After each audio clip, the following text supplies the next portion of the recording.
Yeah, shout out to everybody who's been rocking with us. It's been a fun Tuesday here at App Stupid. Enjoy your spring break. We had an action packed show. First segment, we talked some Denver Nuggets basketball. They beat the Gold State Warriors despite sitting 65% of their, like I said, offense. Congratulations to them, Aaron Gordon and Westbrook. They played a phenomenal game. So check out that segment. And then our second segment, we pivoted, talked some NFL football. Kirk Cousins is effectively the highest paid backup. Atlanta, they chose not to cut him at 4:30 yesterday, which that would ensure Kirk Cousins would get a $10 million roster bonus. Find out the insurance policy his agent put in the contract to protect him in case things like this happen. Then we talk some more NBA basketball because Anthony Davis has reported to the G League, the Texas Legends. Then he was called back up to the Mavs. He wants to make a late season push. Right now, the Mavs are currently last in the Western Conference. We don't know if they're going to be able to pull this off and make a playoff run, but hats off to him. That's what he wants to do. And finally, brings us to the Indiana job search. March Madness. This is madness for my beloved Hoosiers. I got a couple of things I want to get off my chest about that. However, we'll do that when we come back from a quick 20 from an unofficial sponsor of the show. This is Big Vern. Drop the spot. It's your boy Big Vern. Yo, shout out to Biz Marquee. We pushing another rap album this month. Jim Jones at the Church Steps. Get it where you legally consume music, whether it be Apple Music, Google Play, or Spotify.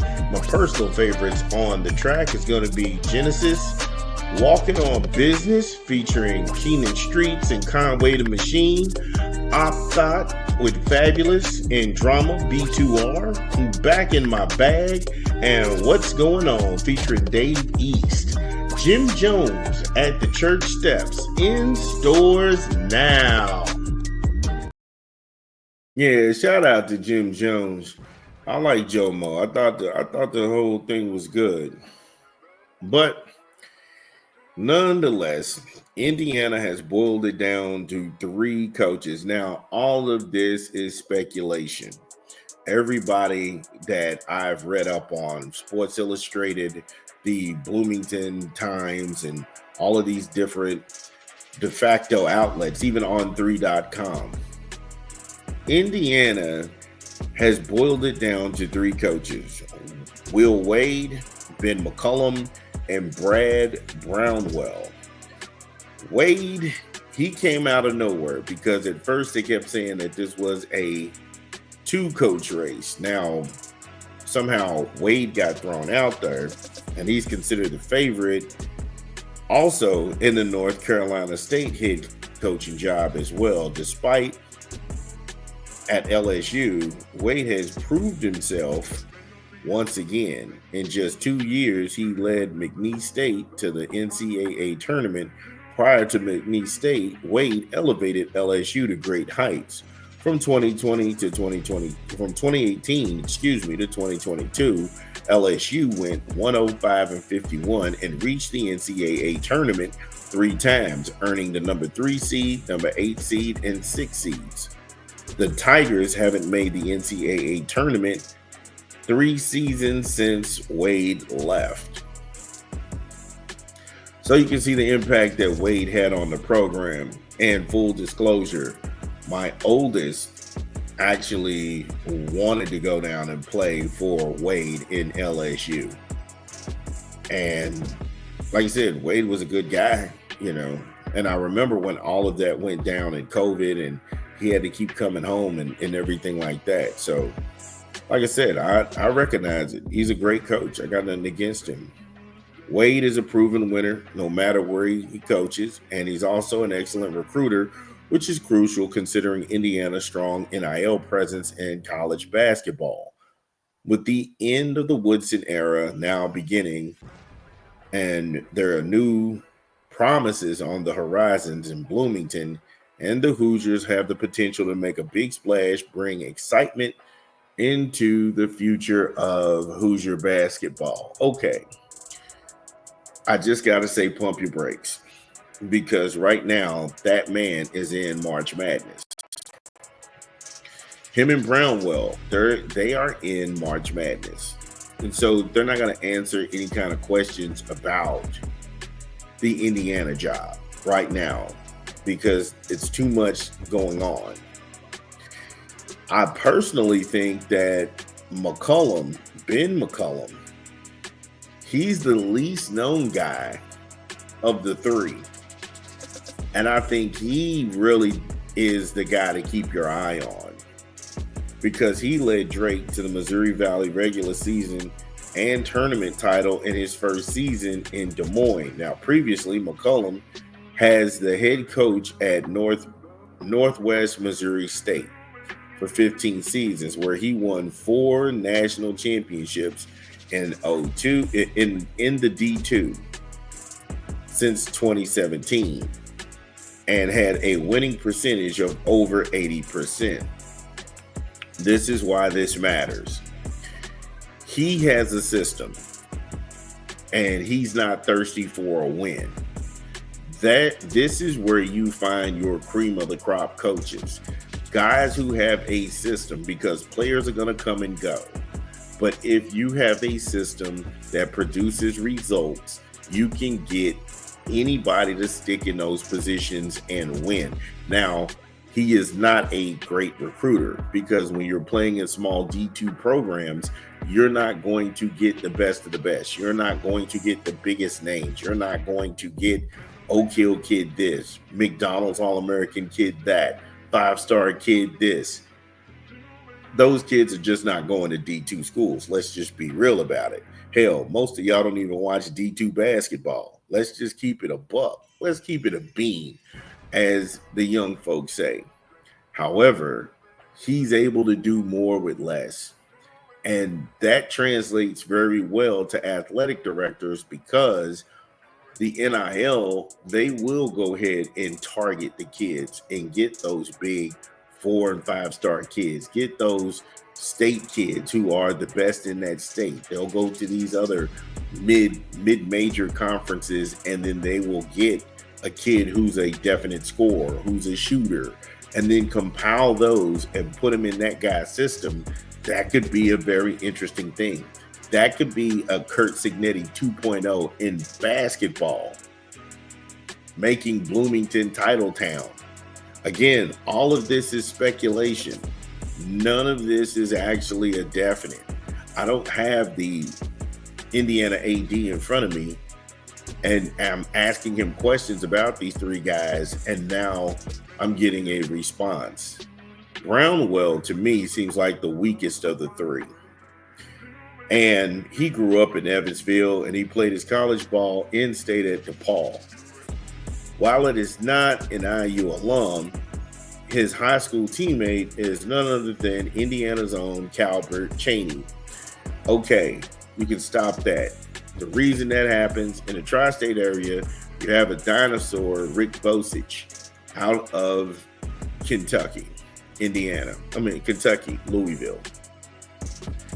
He's the one who floated that, I think Brownwell would be a good kid for Indiana. No, he won't. No, he wouldn't. And you having ties to the school, it might backfire. Look at Woodson. Woodson had ties to the school. He came around in the Bob Knight era. How'd that turn out? Again, I'm not knocking him. I would have wanted him to win that last game against Oregon, and pretty much had that 20 wins to put Indiana into the tournament. But again, he just couldn't get over the hump, and he played at IU. So the fact that you're doing this guilt by association kind of thing, come on, bro. Let's stop it.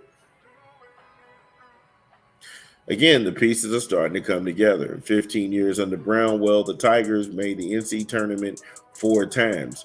Stop it. That right there. He's been at Clemson for 15 years and they've only made the tournament 4 times. If Indiana fans were fed up with Mike Woodson, if you were fed up with Mike Woodson for 4 years and he missed the tournament twice, he'd been to the tournament twice, he missed the tournament twice, you're really going to be disappointed in Brownwell. Again, I thought this was actually going forward. I didn't see this as actually being derailed into nothingness. If you want to say Wade, fine. You know what I'm saying? If you want to go with Wade, hey, look, I support that. I was going to send my kid down there to play with Wade. So I can't sit up here and talk bad about him. I like it. He's X's and O's based. His practices are very good, fundamentally sound. I got no beef with it. I got no beef. You want to talk about Ben McCollum? That's where my money is.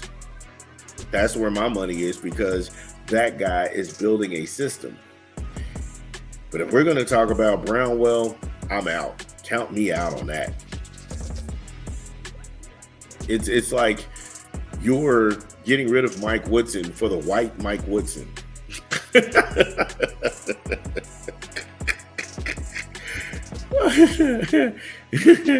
In 15 years under Brownwell, the Tigers have made the NCAA tournament just 4 times, and they never went back-to-back until this season.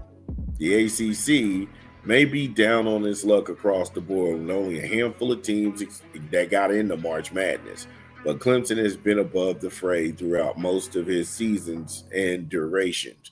I'm going to call horseshit on that. And the only reason I'm going to say that is because you had 15 years and you've only been to the dance 4 times. That's not going to cut it in Bloomington. You can get away with that at Clemson because they don't have a basketball tradition that's rich. They don't have avid, livid basketball fans. Every Hoosier in this state breathes basketball.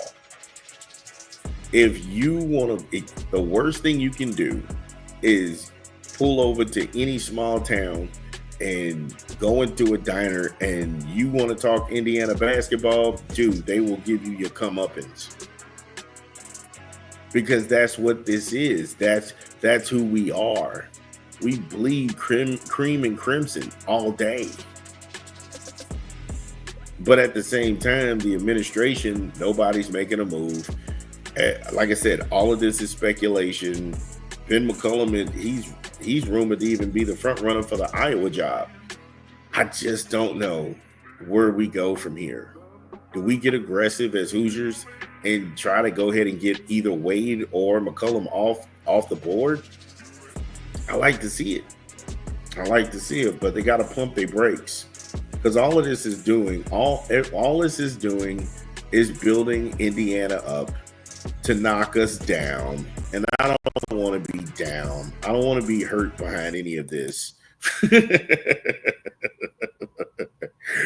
But again, I think if you're going to say Will Wade, I'm fine with it. If you're going to say Ben McCollum, like I said, I'm all ears. But if we're talking about Brad Brownwell, hells no. Dun, dun, dun, dun. Well, that's the show. Thank you all for joining us. We had a great time. Make sure you smash the like and subscribe button and share the content. This is Big Vern, and we'll see you tomorrow. Peace.